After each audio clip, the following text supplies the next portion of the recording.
12 अक्टूबर काशी में गुरुजी पंडित प्रदीप मिश्र जी द्वारा वाची जा रही ज्ञान व्यापी शिव महापुराण कथा अगर आपने नहीं सुनी है तो इस छोटे से वीडियो में हम आपको आज की कथा में गुरुजी के द्वारा बताई गई सभी उपाय, उपयोगी जानकारी और पत्र बता रहे हैं।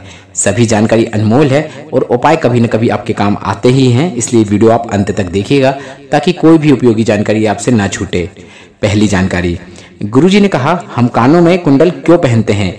ताकि जब हम सत्संग में जाएं, कथा में जाएं, कोई अच्छी जगह जाएं और कोई अच्छी बात हमारे कानों में पड़े तो हम उस अच्छी बात को अपने अंदर ग्रहण कर लें। लेकिन जब इस संसार में हमारे पास कोई बुरी बात आए, मतलब निंदा, बुराई, इस प्रकार से कोई भी बुरी बातें हमारे कानों तक आती है तो कुंडल में जो छिद्र होता है उससे वह आर पार निकल जाए, इसलिए हम कुंडल पहनते हैं। बढ़ते हैं आज की कथा की दूसरी जानकारी की ओर। गुरुजी ने कहा तुम टेंशन मत करना, अगर दुनिया में कोई व्यक्ति तुम्हें पूछ नहीं रहा है, सम्मान नहीं दे रहा है, मत देने दो, क्योंकि किसी के घर बार बार जाने से सम्मान कम हो जाता है, इज्जत कम हो जाती है, पर मंदिर में बार बार जाने से, रोज जाने से आपका सम्मान बढ़ता ही है। बढ़ते हैं आज की कथा की तीसरी जानकारी की ओर। आज की कथा में गुरुजी ने विशेष रूप से बीमारी होने पर क्या करना चाहिए उस पर जोर दिया है। गुरुजी ने बताया है अगर कोई बड़ी बीमारी हो गई हो, जैसे लीवर से संबंधित, किडनी, कैंसर जैसी बीमारी हो गई हो, तो ऐसा नहीं कि आप बिस्तर पर लेट जाओ, आप अच्छे से अच्छे डॉक्टर को दिखाओ और डॉक्टर को अपना काम करने दो और आप अपना काम करो। शिव पूजा करो, शिव भजन करो और शिवलिंग पर एक कलश जल अर्पित करके जलधारी से नीचे आ रहे जल का थोड़ा सा भाग औषधि रूप में आचमन करना शुरू कर दो और भोलेनाथ से निवेदन करो, हे भोलेनाथ, आप तो मृत्युंजय हैं, काल भी आपसे डरता है, तो क्या आप मेरी इस बीमारी को ठीक नहीं कर सकते? भोलेनाथ मुझ पे कृपा करो।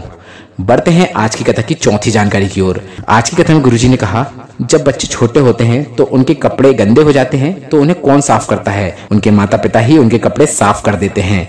उसी प्रकार इस संसार में रहकर हमारे अंदर जो बुराई आ जाती है, जो गलत चीजें आ जाती हैं, उनको दूर करने के लिए हमें भी रोज मंदिर जाना चाहिए, भजन करना चाहिए, ताकि मंदिर में बैठे हमारे माता पिता हमारे अंदर की बुराइयों को दूर कर सकें। बढ़ते हैं आज की कथा के पांचवें उपाय की ओर। उत्तर प्रदेश से एक पत्र आया जिसमें एक माँ ने लिखा था उसकी बेटी बहुत बीमार हो गई थी और बीमार होने के कारण वह कोमा में चली गई थी। इसके बाद माँ ने अपनी बेटी को ठीक करने के लिए श्री शिवाय नमस्तुभ्यम मंत्र का जाप करना शुरू किया और गुरुजी के बताए सभी उपाय करे। साथ में उसने पशुपतिनाथ व्रत भी किया। मतलब माँ ने अपनी ओर से अपनी बेटी को ठीक करने के लिए पूरी कोशिश की और जिस बेटी को डॉक्टर ने कोमा से बाहर आना मुश्किल कहा था वह कोमा से बाहर आ गई और आज वह बिल्कुल ठीक है और रोज शिव मंदिर जाकर शिवलिंग पर एक कलश जल अर्पित करती है और साथ में एक बेलपत्र अर्पित करती है। बढ़ते हैं आज की कथा के छठवें उपाय की ओर। गीता देवी का पत्र बिहार से आया। दामाद की नौकरी नहीं लग रही थी और दामाद के लिए गीता देवी जी ने पशुपतिनाथ व्रत रखना शुरू किया और भोलेनाथ से निवेदन किया अगर मैंने पूरी श्रद्धा से पशुपतिनाथ व्रत रखा है तो आप मेरे दामाद पर कृपा कीजिए। इसके बाद पत्र में लिखा था कि पशुपतिनाथ व्रत पूर्ण भी नहीं हुआ था, उससे पहले ही उनकी दामाद की नौकरी दरोगा में लग गई। बढ़ते हैं आज की कथा के सातवें उपाय की ओर।